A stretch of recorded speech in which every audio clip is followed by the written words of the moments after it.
Oh, wise eternal Father,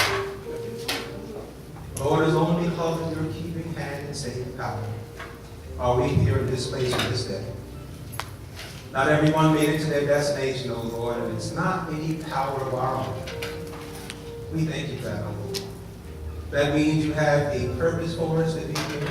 There's a word to be received, oh God, things to be ministered to, oh God, needs to be met in the spirit world, oh God. But Lord, everybody came here for a reason, oh God.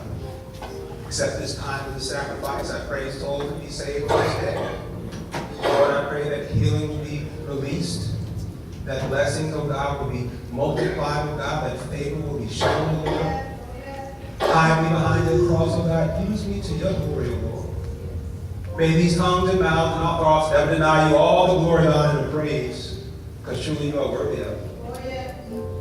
So use me boldly, oh God. Let me preach with authority as your Holy Spirit uses me, oh God, to your glory.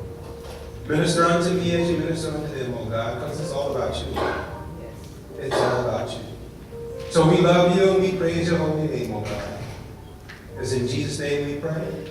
Amen? Amen. Amen. Amen. Come on, we're going to get Lord a hand clap of praise because truly he is worthy. He is worthy. He is worthy. All right. We're going to turn in our Bibles to the book of 1 Peter.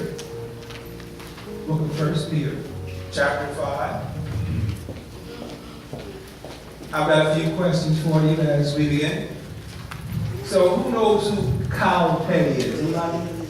Ever heard of Kyle Petty? Okay, so you know. Dale Earnhardt. NASCAR, right? Race car drivers. So if they want to tell you about race car driving, you will believe it, right? You have to listen to hear, right? What about Serena Williams? Tennis, right? So if you want to learn about tennis, you would take her word, right? She's got championships. She's a winner. What about LeBron James? LeBron James, Stephen Curry, Golden State. Golden State hat, right? So if they want to talk about basketball, you would listen, right? Golf, Tiger Woods. Right? Yeah, don't joke. Tiger Woods. Golf, right? We would listen, right? So those who've been in the mix and doing something, who have proved themselves, we know that they're authority on what they're talking about, right? And what about Lucius and Cookie? If you want to know how to build an empire, you can listen to them, right? I'm just saying, oh, y'all know who they are. Okay. So, stand with me if you would to your feet. Book of 1 Peter, we're going to be reading verses 1 through 8 of chapter 5. 1 Peter, chapter 5. We'll be reading verses 1 through 8. And then I'll go back over these verses quickly, but our main point will be coming from 5, 6, 7, 8. Amen? Amen, amen. I like to do it as a responsive reading. 1 Peter chapter 5, verses 1 through 8, and the Bible says, "The elders which are among you are exhorted, who am also an elder and a witness of the suffering of Christ, and also a partaker of the glory that shall be revealed. Be the law of God, which is among you, taking oversight thereof, not by constraint, but willingly, not fulfilling good, but obeying God. Neither as being lords over God's heritage, but being ensamples to the flock. When we shall hear, we shall receive our glory, that they in my way. Likewise, ye younger, submit yourselves unto the elder. Yea, all of you be subject one to another, and be clothed with humility. For God resisteth the proud, and giveth grace to the humble. Humble yourselves therefore under the mighty hand of God, that he may exalt you in due time. Casting all your cares upon him, for he careth for you. Be sober, be vigilant, because your adversary the devil, as a roaring lion, walketh about, seeking whom he may devour. Amen. You may be seated. The title of the message for today is the hand of God. The hand of God. And now I talked about Kyle Petty. You know, I had brought up Kobe Bryant, Serena. I could brought all these names up, which you are familiar with. And you would take that they word that they told you something because it's proven, right? So here, I'm telling you what the Apostle Peter said. The Apostle Peter. He'd been there, done that. Walked with Jesus, seen him crucified, all kinds of things. So if he tells you something here, it's not just something he heard. Huh? So basketball, okay, Kobe, okay, LeBron James. Well, things of God, Peter, Jesus Christ. He knows about things of God if you're trying to live holy. So we see here what Peter said in this first verse of chapter 5. He said, "The elders which are among you I exhort, who am also an elder and a witness of the suffering of Christ, and also a partaker of the glory that shall be revealed." See, the Apostle Peter was there through it all from the beginning until the end. And so I would take his word. And verse 2 said this. I'm going to run through these to get to our main verses. "Feed the flock of God which is among you, taking the oversight." Now, when that word says oversight, that's like administrative, kind of like a bishop. All right? Oversight thereof, not by constraint, but willingly, not for filthy lucre, but of a ready mind. And that word lucre, in case you don't know, means gain. Because sometimes your gain is not always money. Can I get an amen? Amen. Sometimes they gain material things, but sometimes they gain favor that other people don't get. So you don't use your position to take advantage of people. Can I get an amen? Amen. You know what I mean? Be fair, be equal. Jesus said, don't be respecting persons. Because we're all in this together. Amen. Verse 3 says this, "Neither as being lords over God's heritage, but being examples to the Father." There's a higher calling. Did you know you're all called to be examples to each other? Yes. Did you know that? It's not just the pastor supposed to try to live holy, but all of us. You know that, right? And so God will hold us accountable. And when the chief shepherd, who's the chief shepherd? Jesus Christ. "And when the chief shepherd shall appear, ye shall receive a crown of glory that fadeth not away. Likewise, ye younger, submit yourselves unto the elder." Everybody has somebody they're an elder to, right or wrong? The 6-year-old to the 5-year-old, the 4-year-old to the 3-year-old, the one in the first trimester, the second trimester, and so on, right? So everybody is elder to someone. This isn't just about the people in leadership of the Church of God. Yea, all ye be subject to one another, and be clothed with humility. For God resisteth the proud, and giveth grace to the humble. Bring up my first point. We're going to break down this verse 5. Don't act your age. Don't act your age. So, if I got a car, if I got a job, does that mean that I'm a man that makes me mature? No? Okay, what about if I run a company and I've got everything taken care of right? Does that mean I'm mature? So what is maturity based on? Is it the age, is it the number, or is it your conduct? Your conduct, right? Because you could be a 7-year-old boy, maturity-wise. Well, see, that's why he was bringing this up. I read this again. "Likewise, ye younger, submit yourselves unto the elder. Yea, all of you be subject one to another." It's not about the age. But what he's talking about here is spiritual things of God.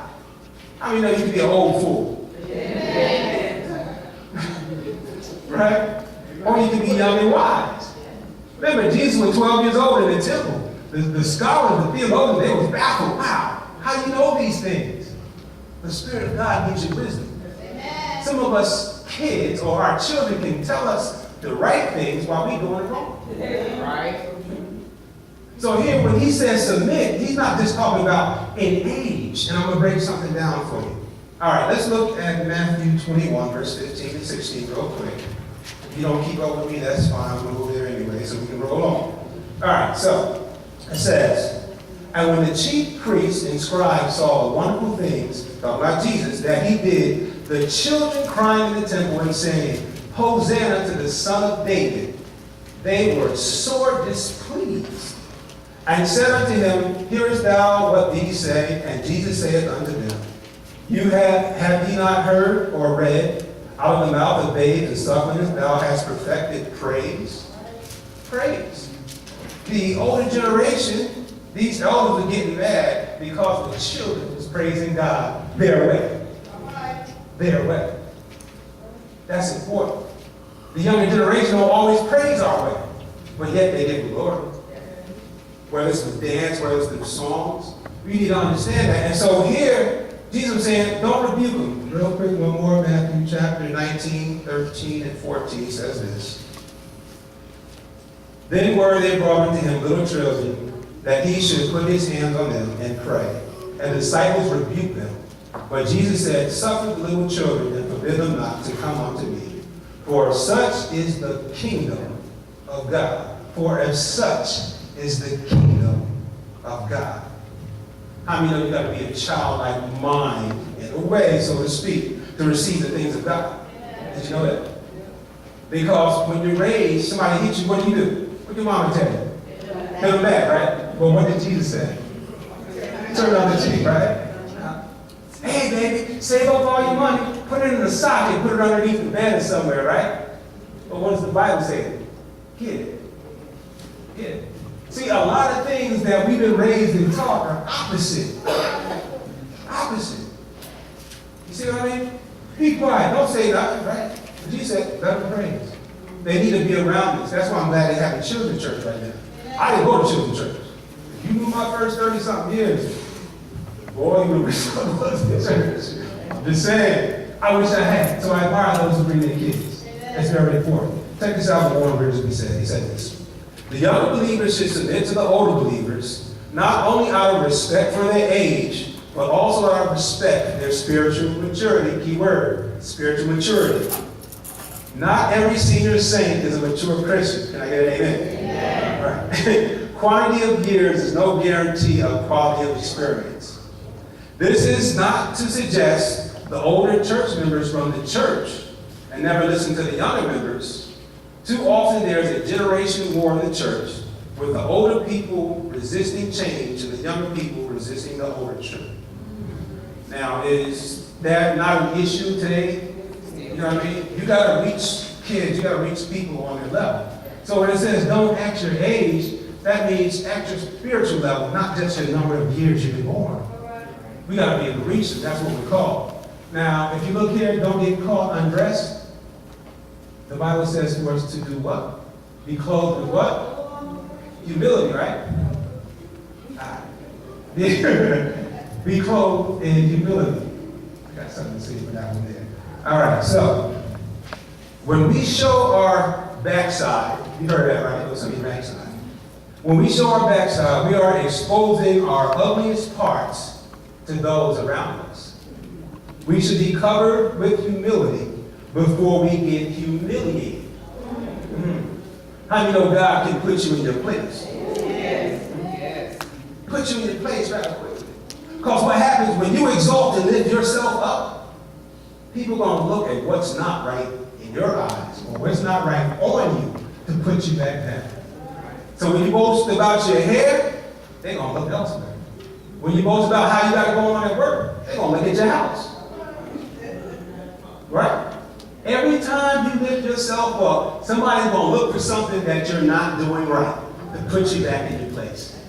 Sometimes you say, raise your hand if you have thought about somebody bragging on himself that was not positive. Come on, be honest. You're laughing because you know it's true. They yeah. You say, yeah, but you don't clean up.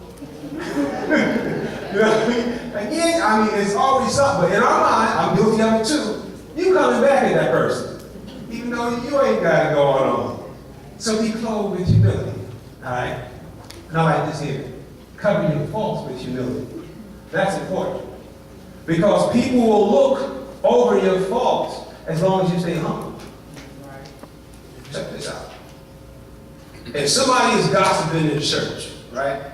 And we know gossip is sin, right? That's wrong, right? If somebody is gossiping in the church, and then all of a sudden they want to come up and get recognition for doing such a great job, what are you going to be thinking? What are you going to be thinking? Like, yeah, you don't hear what they say about so. You got them up there getting recognition for what? Huh? Huh? See, we all got something going on. So cover your faults with humility. If you're a mean, nasty person in the morning, how you going to cover that up? By being nice in the afternoon. And say, I apologize for being so mean to you this morning. I ain't had my coffee. I had an argument last night. Come up with something, come back and clean it up. How many know God lets you come back and clean things up? Yes. But if you just be mean and nasty and then go over the day and don't say nothing, and then the next day you do it again and then do it again, eventually your testimony, your credibility is going to go out the door. Because that's what they're going to remember. But cover your faults with humility. I mean, here like that. Anybody? Like that? Trigonometry, algebra, all that? Yeah. Very few hands, right? You're smart at that, right? I seen some very book smart, intelligent people. Couldn't put batteries in a flashlight right. Couldn't get the positive and negative right. But they book smart. Oh, I know this, that, and the other. Okay, here, put batteries in the flashlight. Cover your faults with humility. Because nobody's perfect but God. Amen. All right. We're going to go on to the next one. Bring up the next point. All right. God's hand of grace. God's hand of grace. How many want God's hand of grace to be upon your home, upon your finances, upon your body? We need grace. We need grace. We need grace. We're going to look at these verses real quick. Amen. Amen. All right. Verse 6. Humble yourselves, therefore, under the mighty hand of God, that he may exalt you in due time. In due time. For God's eyes only. All right. Let's see what we got. All right. So, if I was to put something here and put my hand over it, could you see it? Would you want to guess what's there? You wouldn't, right? Because you don't know. You might be wrong, right? So that's where it comes back. For God's only. When God has you under his hand of grace, he's covering you with humility. For God's own eyes only. Everybody ain't perfect when they go home and leave his church. Some people are doing things they know it's wrong, yet they doing it. But for God's own eyes only. And I say that because he'll cover all faults with his hand of grace. So I don't see how you act to your spouse, to your wife, to your husband. I don't see how you act at work. I don't see how you act when you're at your friends. I just see you when you're here. Would you do everything you do at home here in this church? Would you have the same conversations openly? No. Would you listen to the same music? No. Would you put your favorites up there on the screen or what you watch at home? Huh? People back there, they're like, what? You know what we do? Huh? What about, let's get a screen rolling down of all the sites you went to on your phone and on the computer? Oh, he cracking up. You see what I'm saying? So that's what happens with God's eyes only. He knows about that stuff, right? He's trying to work with you and deal with it, so he covers you with that hand of grace. He covers you. Because there's a whole lot of things going on that we don't see. But how many know God sees everything? Amen. He sees everything. Hebrews 4:13 says this. Neither is there any creature that is not manifest in his sight, but all things are naked and open unto the eyes of him with whom we have to do. And one of the things I was thinking about was this. One of the ways you can stay humble with humility, all right, humble yourself, therefore, under the mighty hand of God, and exalt you in time, is imagine if you came in here with just your undergarments on. How comfortable would you feel? You wouldn't, right? Well, some might, but you shouldn't. So, no. But I say that to get you in the mind. You want to cover up what you're not that proud of, right? That's the kind of mindset you should come with when you come to church. Humbled. Humbled as if you're naked and open to everyone. Then you won't have a big head or big attitude. Huh? It'll keep you in your place like, no, but you be very humble, right? You don't go pout off your mouth and be butt naked. Right? At least not in church. But if you keep that in your mind all the time when you're around and deal with people, that keeps you humble. Can I get an amen? Amen. All right. And here we got the next one that says, you must be planted in order to grow. A seed growing and blowing don't mix. And I say that because the seed and the wind can travel. Whoever had seeds on their cars in your yard? You got weeds? Anybody got weeds in their grass? Some grass is all weeds, right? Cut them, but it looks good, right? But this is what I'm saying. You must be planted in order to grow. When it says God will exalt you in due time, not if you're running around everywhere to various ministries. You need to get planted somewhere so God can use you. You have to be planted to grow. And then when you're planted, because all seeds, they grow down before they go up. You know that, right? And so before you exalted by God, he has to grow you first. You have to go through some things before God says, now you're ready to blossom. We want it now. Now God don't work like that. Because if you keep moving around, where are your roots going to be at? Nowhere, right? And then the first breeze that comes by blows you over. And then you got to start all over again. That's what happens sometimes when you jump from ministry to ministry and church to church. You don't get a chance to grow in one spot. You come to church for yourself or for the Lord? For the Lord, right? I didn't pray send me to Friendship Baptist Church. No. I prayed, God, is this the place where you want me to be? Because I was looking for a church like I used to. You ever heard that joke? The church I used to go to? God was on a desert island, right? And they came to rescue him after 5 years. It's like, I see that building, okay, that's the store. And that one, okay, that's the hospital. He's all by himself, right? He said, what's that building way in the back with weeds over it? He said, that's the church I used to go to. Huh? The church he used to go to. Even though he was by himself. So it's not about the building, it's the individual. You don't go to church where you like the way the pastor preaches. You go where God needs you, where God wants you. We're called to be servants. Amen. That's what happened. I was like, I want to go to church like I went to before. Because it was this, it was that. Well, God said, well, what about where I need you at? Be a servant. Be a servant. All right. Stop playing catch by yourself. Stop playing catch by yourself. Verse 7. Cast the right care about him before he cared for you. Brother Jeff, come here for a second, will you? Come on up. Give a little hand clap of praise, Brother Jeff. All right. I don't know why I like this side over here. They come back here. Come on here. Yeah, right here, right here. All right, everybody see what this is, right? All right, see what this is. All right, you ready? All right, turn around. Okay. I don't have a relationship with him. You don't know who I am, right? Right? Why did he catch it? Why did he catch it? Because I didn't communicate and tell him, right? Right? I didn't tell him. So that's assault. I assaulted him with my cares because he didn't know they was coming. That's how this was done. If you don't have a relationship with Jesus and you cast your cares to him, that's assault. He don't know you. He's going to jump on him for it. It's assault. But if you turn around, Jesus, help me out. Here's my cares. Then he'll receive them, right? Well, guess what we do? Wait, I need this back. Then, okay, now, because I'm a little tired. And guess what? We take them back, right? And then we keep going through this back and forth, right? Great, sit down. We go ahead and have a prayer. And that's what happens right there. If you don't have a relationship with Jesus and you throw in your cares, that's assault. You don't really come. I don't know you. Get away from me, ye workers of iniquity.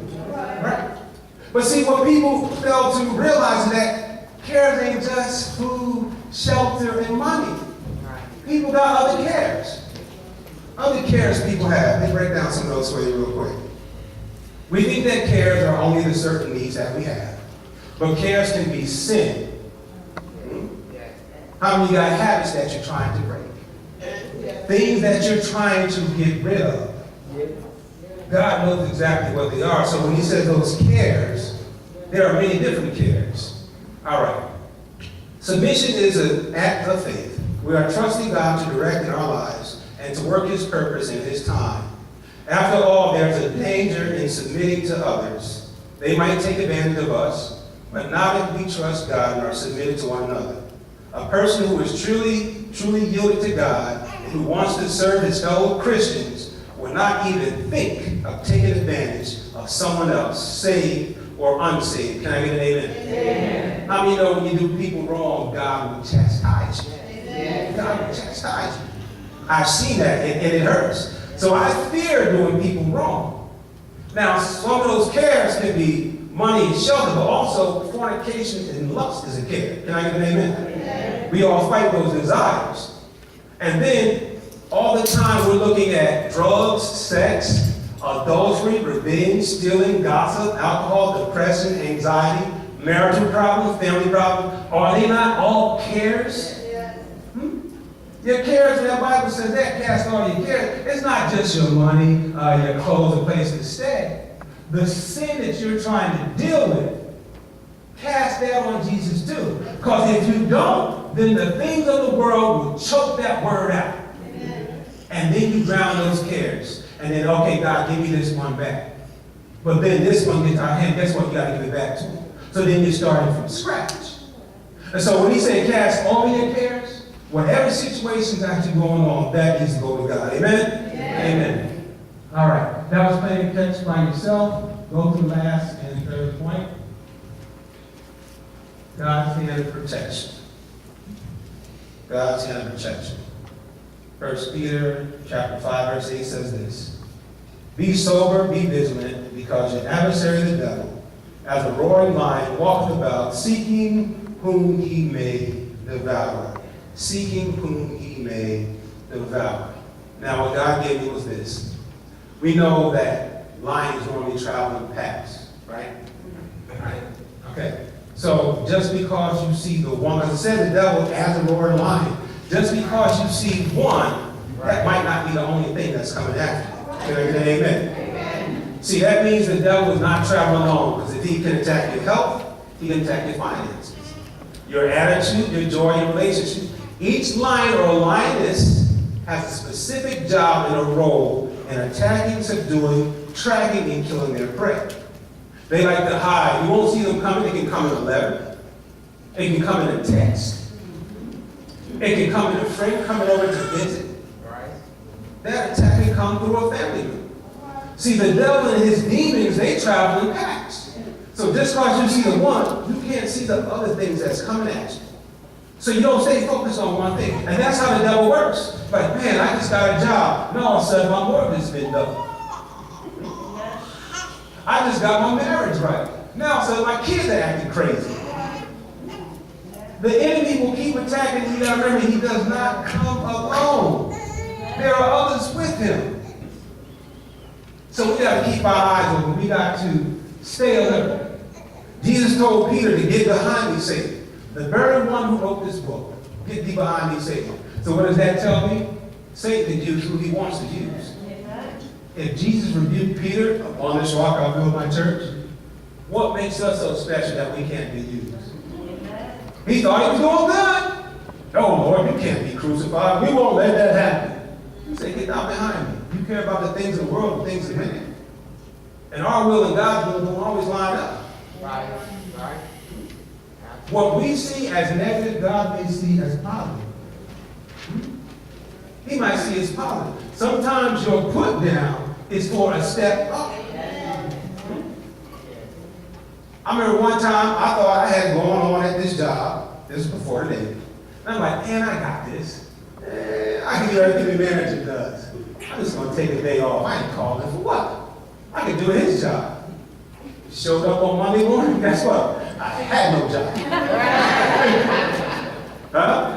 I wasn't humble.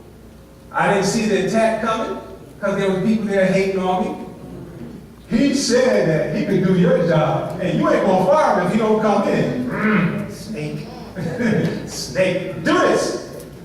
Because I wasn't humble. But that led me to another job, which led me to another way, and then I joined the military.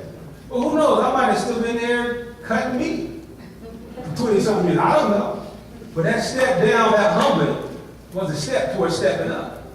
So don't be surprised that God humbles you before he puts you up. Because if you think about it, Moses was what? 40 years before God called him. Joseph, 13 years before he got exalted to the throne.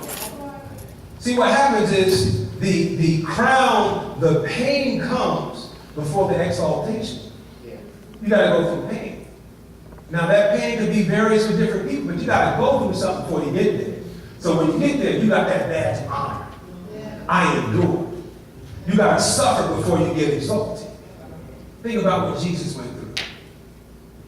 All right, and finally, things seen and unseen is pretty much covered, because I'm going to tell you, even out there nowadays, how many know you could have a terrorist sleeping right in the building right next to where you're at? You see all these attacks going on? I looked on the news and it's like, I didn't know. I mean, I ate with this guy. I mean, he said good morning every time. He always had a smile on his face. Dangerous seen and unseen. That could have been either one of you or me. Could have been our kids. You never know. So God protects us from danger seen and unseen. Because they can come at any time.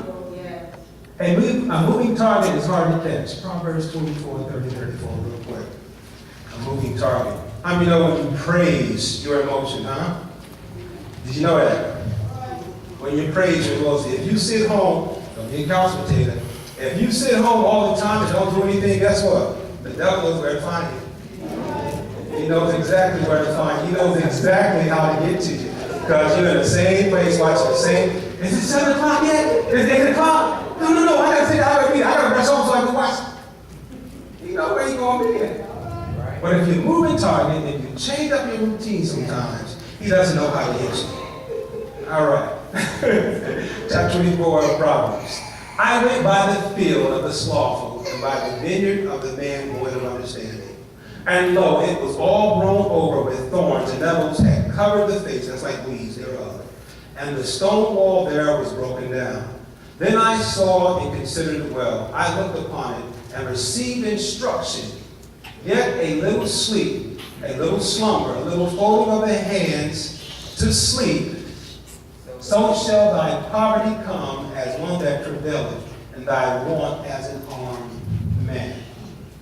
If you are not busy, not being on the station, active, more appropriately, within your local ministry or even in your home doing stuff, guess what? The devil knows your routine. And he can interject in there. And some people, not saying they got ADD, but if you throw their routine off, they get pissed. You ever seen stuff moving around? You know, you go grocery shopping, and that jelly been in aisle 9 for the past 5 years. And then they do a restock and reset and put it over in aisle 12. How many get mad? You want to get in and get out, right? That jelly been in aisle 9 for 12 years. We don't like change. I see people, where's the manager at? They just walk over to 12 and look at something else. We do that, right? We don't like change. God said I would do a new thing. We have to mix up our routine sometimes. Because then the devil knows how to attack you each time. If you know what makes your spouse or friend or somebody mad. You know what twitch their buttons. Isn't it easy to do?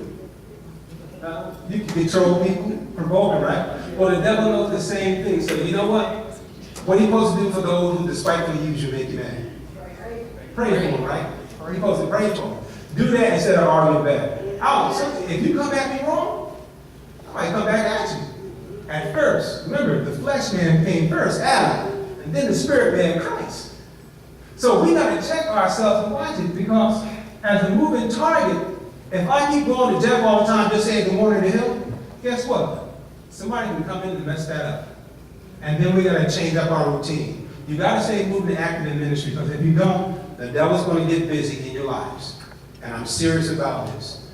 God will protect those who are involved in something that pertains to God. But if it's all about you, Satan will say, okay, I got you. We just want to take care of you. And so that's why when you see that a target is on the move, you can't hit that. And if you notice, in church, I'm always moving.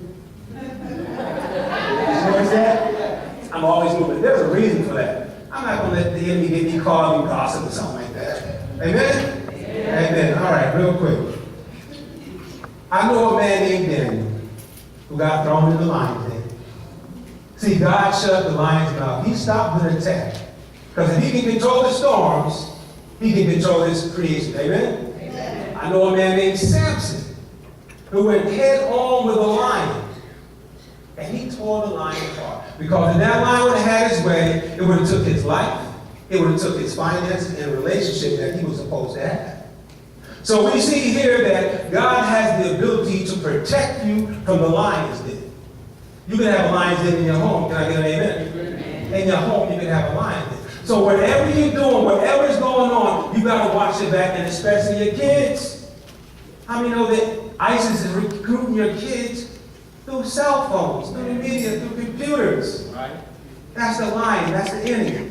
So I'm telling you this, and this is the last thing I'm going to say is, a moving target is hard to catch. Because if you sit down on God and don't do anything, guess what? The devil's done for you. The devil's gone for you. Amen? Come on, give God a hand clap of praise. He's bigger. He's so